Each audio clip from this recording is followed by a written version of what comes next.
Shalom, shalom, bien-aimés dans le Seigneur. Bonjour, bienvenue à cette heure d'édification matinale. Je suis très honoré, béni de me joindre à toi ce matin. Ensemble, célébrons, bénissons le nom du Seigneur dans ces moments de méditation. Je veux que tu te saisisses de ta Bible et que tu l'ouvres ce matin dans Ésaïe chapitre 30, verset 15. Nous parlons de combat spirituel. Il est écrit: car ainsi a parlé le Seigneur l'Éternel, le Saint d'Israël. C'est dans la tranquillité et le repos que sera votre salut. C'est dans le calme et la confiance que sera votre force. Amen, c'est là que je m'arrête. Hier et même avant-hier, nous avons beaucoup insisté sur Hébreux chapitre 1, verset 3 et verset 13. Le verset 3 dit: Jésus, après avoir accompli la purification des péchés, il s'est assis à la droite de Dieu. Il s'est assis. Le verset 13 disait: assieds-toi à ma droite jusqu'à ce que je fasse de tes ennemis ton marchepied. Assieds-toi. Bien-aimés, les batailles auxquelles nous sommes confrontés ne sont pas de votre ressort. Vous ne pouvez vaincre aucune de ces batailles. Vous n'avez pas la force. Vous en êtes incapable, totalement impuissant. Ce n'est qu'en Christ que notre victoire est possible. Bien-aimé, il faut que tu saches une chose. C'est que la chrétienté est une convocation, une invitation de Dieu. Que Dieu te formule, l'invitation que Dieu te formule à venir jouir du fruit d'un travail qu'il a totalement abattu, un travail parfait, un travail au sujet duquel il n'y aura plus rien à faire. C'est ça qu'on appelle alors l'œuvre achevée par Dieu au travers du sacrifice de Jésus à la croix. Il a achevé le travail. Il a vaincu le péché. Il a vaincu l'enfer, il a vaincu la mort. Il a vaincu toutes les malédictions imaginables. Il a pourvu à ton pardon, notre salut, notre délivrance, notre guérison. Il a tout accompli tout simplement. Et il t'invite tout simplement dans ce travail et il te dit: viens, assois-toi. Il a fini ce travail, il a achevé ce travail, il s'est assis, comme pour dire: il n'y a plus rien à faire. Quand il a fini la purification des péchés, il n'y a plus rien à faire. Rien à faire. Jésus ne viendra plus mourir à la croix pour gérer les affaires des péchés. Il l'a fait une fois pour toutes. Et aujourd'hui, les hommes répondent tout simplement à cette invitation qu'on appelle souvent la bonne nouvelle. L'évangile de la grâce de Dieu, c'est ça la bonne nouvelle. Et puis lorsque les hommes sont exposés à la bonne nouvelle et qu'ils réagissent, répondent à l'invitation, c'est pour venir jouir du travail que Dieu a fait, des fruits du travail que Dieu a accompli. C'est pour venir s'asseoir et tirer profit de ce merveilleux travail qu'il a battu. Prenons l'exemple de votre salut, par exemple. Le salut est une œuvre accomplie, un travail achevé, parfait, sur lequel Dieu n'a plus rien à dire, rien à faire. C'est fait. Dans ce salut, il a offert le pardon à tous les hommes à la croix, au travers du sacrifice de Jésus depuis déjà plus de 2000 ans. Il a offert ce salut.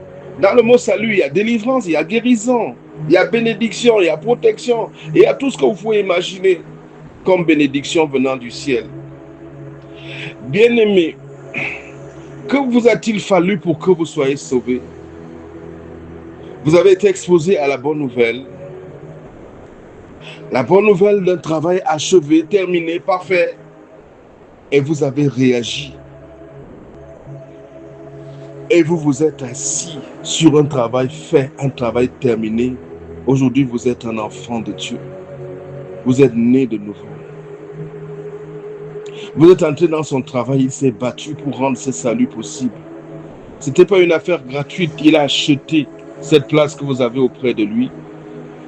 Et vous êtes parti du royaume de Satan et vous êtes venu recevoir et vous avez reçu. Satan n'a rien pu faire et aujourd'hui vous êtes un enfant de Dieu. Apaisé, calme, profitant d'un merveilleux travail que Dieu a abattu pour vous.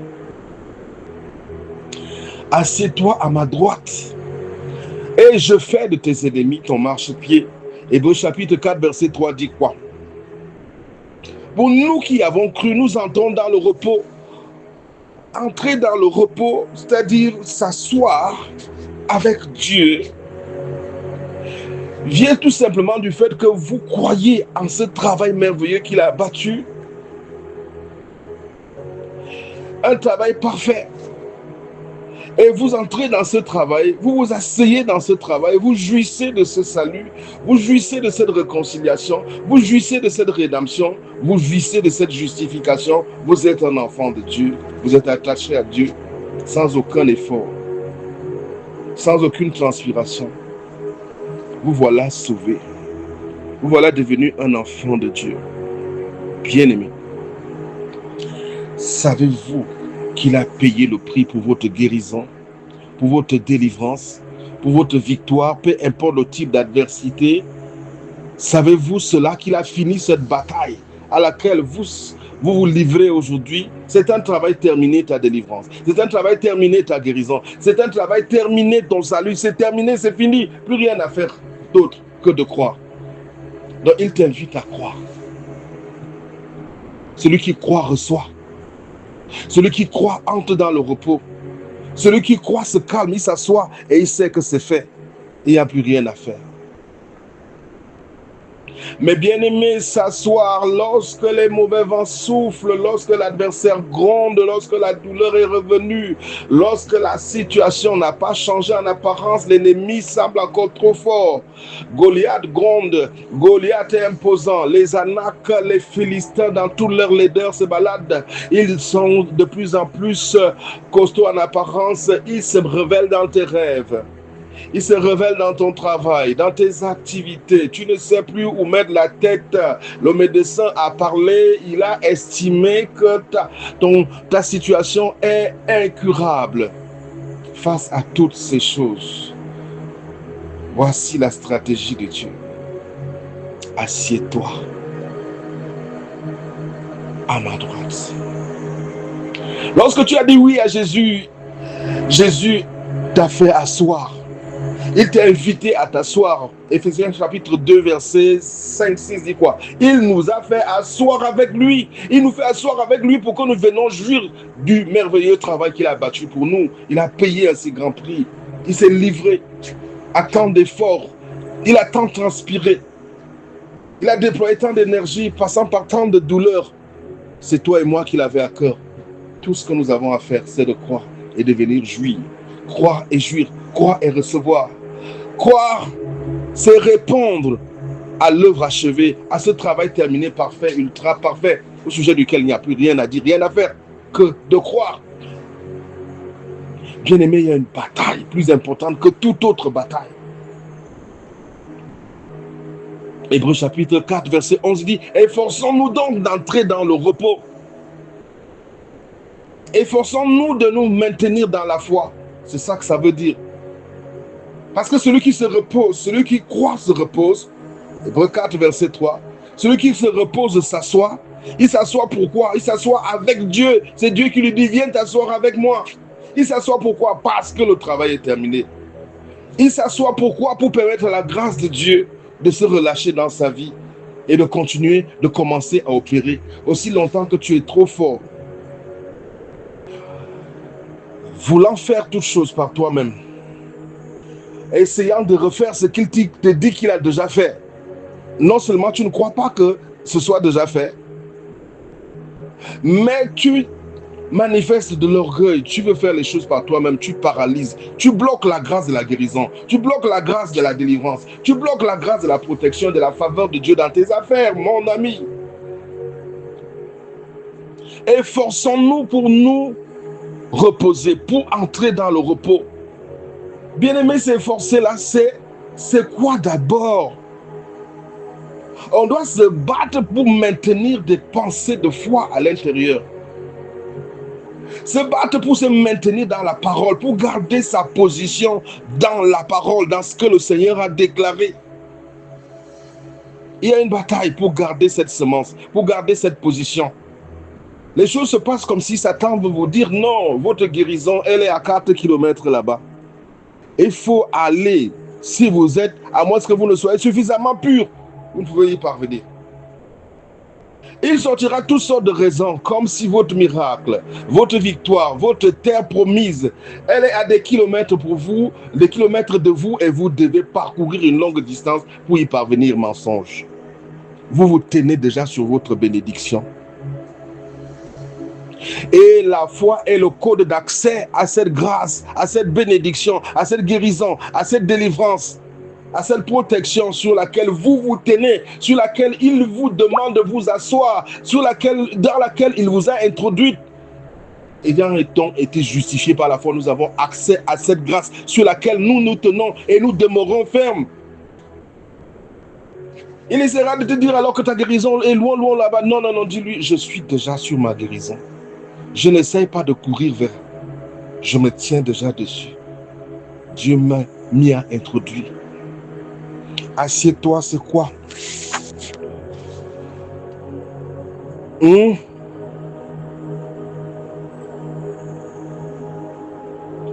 Assieds-toi, de quoi? C'est quoi? Il n'essaye plus d'obtenir ce qu'il dit qu'il a déjà obtenu pour toi. Il te l'a donné, crois en lui. N'essaie plus de devenir ce qu'il dit que tu es déjà. Cesse d'essayer de faire ce qu'il dit qu'il a déjà fait. Crois et repose-toi dans ce qu'il a fait. Tu n'essaies rien. Tu n'essaies de rien faire pour te sauver aujourd'hui. Tu crois tout simplement à ce qu'il dit qu'il a fait et tu te reposes dessus. Il n'a qu'à dire tout ce qu'il veut, à penser tout ce qu'il veut. Tu sais, et tu sais dans ton cœur que tu as cru en Jésus et tu te reposes. Pour toi, c'est fait. Plus rien à faire. Tu ne pries pas tous les jours pour que Dieu te sauve. Tu as tout simplement cru. Et aujourd'hui, tu es sauvé. Pourquoi ne pas simplement cru, ne pas simplement croire à ce qu'il dit te concernant et te reposer, te calmer?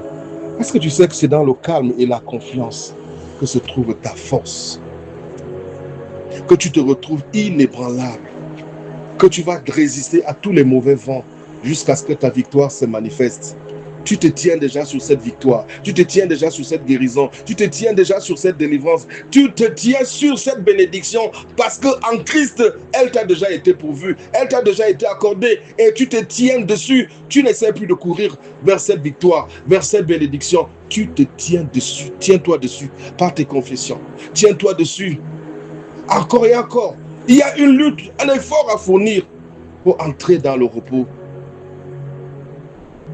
Il y a une bataille. C'est lui qui veut se garder stable dans sa façon de penser, qui veut dépouiller ses raisonnements de toute mauvaise forteresse, purger ses raisonnements, son système de pensée de toutes les formes d'incrédulité et des doutes. Il faut du travail, il faut un effort qu'on doit battre dans la parole de Dieu. C'est pour ça qu'il dit, il dresse une table en face de mes adversaires. Il ondule ma tête. Les adversaires sont là, mais nourris-toi dans la parole. Nourris-toi dans la parole, dans la méditation. Expose-toi à tout ce qui parle de Jésus et de son œuvre accomplie. Au fur et à mesure que tu te bombardes de la parole, tu te stabilises dans ta pensée, tu te pures dans la pensée, tu te purges dans ton homme intérieur. Bien-aimé, la victoire face à l'adversité, la victoire face à l'opposition commence à l'intérieur. Lorsqu'elle est acquise à l'intérieur, l'extérieur va suivre. Le visible va suivre. C'est à l'intérieur que tu dois t'asseoir. Te calmer, t'apaiser. Asseoir tes convictions, les aligner à la parole, encore et encore. C'est pour ça qu'il dresse pour toi une table en face de tes adversaires. Parce que manger pendant que l'adversaire gronde, c'est très important. C'est-à-dire s'exposer à la parole, demeurer dans la parole, confesser et déclarer la parole, s'attacher à la vérité pour éviter que toutes sortes de fausses pensées ne viennent s'asseoir à l'intérieur de toi, bâtir des forteresses qui vont s'opposer à la manifestation de la grâce de Dieu, la manifestation de ta guérison, de ta bénédiction, de ta délivrance. Tu l'as déjà reçu. Assois-toi. C'est quand tu t'assois qu'il fait de tes ennemis ton marchepied. Aussi longtemps que tu es agité, instable, soucieux, anxieux, perturbé à l'intérieur, tu empêches à la grâce d'opérer. Et dis, assieds-toi. Je me suis occupé du problème. Quand tu t'assois, je fais. Aussi longtemps que tu ne t'assois pas, tu ne te calmes pas, tu ne te stabilises pas dans ton homme intérieur, dans la conviction que parce que le Dieu vivant est là et tu es attaché à lui et c'est lui qui t'a adressé cette invitation à t'asseoir. À t'asseoir. Pourquoi? Parce que le travail est terminé. Tu empêches à la grâce de Dieu d'opérer. Est-ce que tu peux lui dire ce matin, Seigneur, aide mon entendement. Ouvre mon cœur. Aide-moi à accepter la vérité que c'est fait, que c'est accompli. Et parce que c'est fait que je n'ai plus rien à faire, je n'ai pas à refaire ce qui a déjà été fait. J'ai tout simplement à m'efforcer pour accepter, pour demeurer, pour maintenir, pour me reposer dans ce qui est déjà fait. Merci pour l'invitation que tu m'as adressée. Merci infiniment, Seigneur. Tu m'as uni à toi. Est-ce que tu peux ouvrir ta bouche aujourd'hui et lui dire merci, Seigneur, c'est fait. Tu m'as uni à toi, tu as fait de moi une bénédiction. Tu m'as uni à toi, tu m'as rendu plus fort que tous mes ennemis, mes adversaires rassemblés. Seigneur, tu m'as attaché à toi, tu m'as réconcilié avec toi. Et tu es devenu péché pour moi. Aujourd'hui, je suis la justice de Dieu. Je suis vivant spirituellement. De mort que j'étais hier, contrôlé par le diable. Je suis un nouvel homme totalement changé. Recréé en Jésus-Christ dans une justice et une sainteté parfaite. Merci Père, en toi et avec toi, je domine. Je marche sur les serpents et les scorpions et sur toute la puissance de l'ennemi. Rien ne pourra me nuire. Je te dis merci de m'accompagner au cours de cette nouvelle journée. Merci infiniment à toi, ce bonheur et cette grâce qui m'accompagne, qui précède chacun de mes mouvements. Tu avances devant moi, tu me donnes la victoire. Tu me donnes d'être rayonnant de ton éclat. Tu t'es attaché, en fait tu m'as attaché à toi, toi la résurrection et la vie, ma victoire est certaine.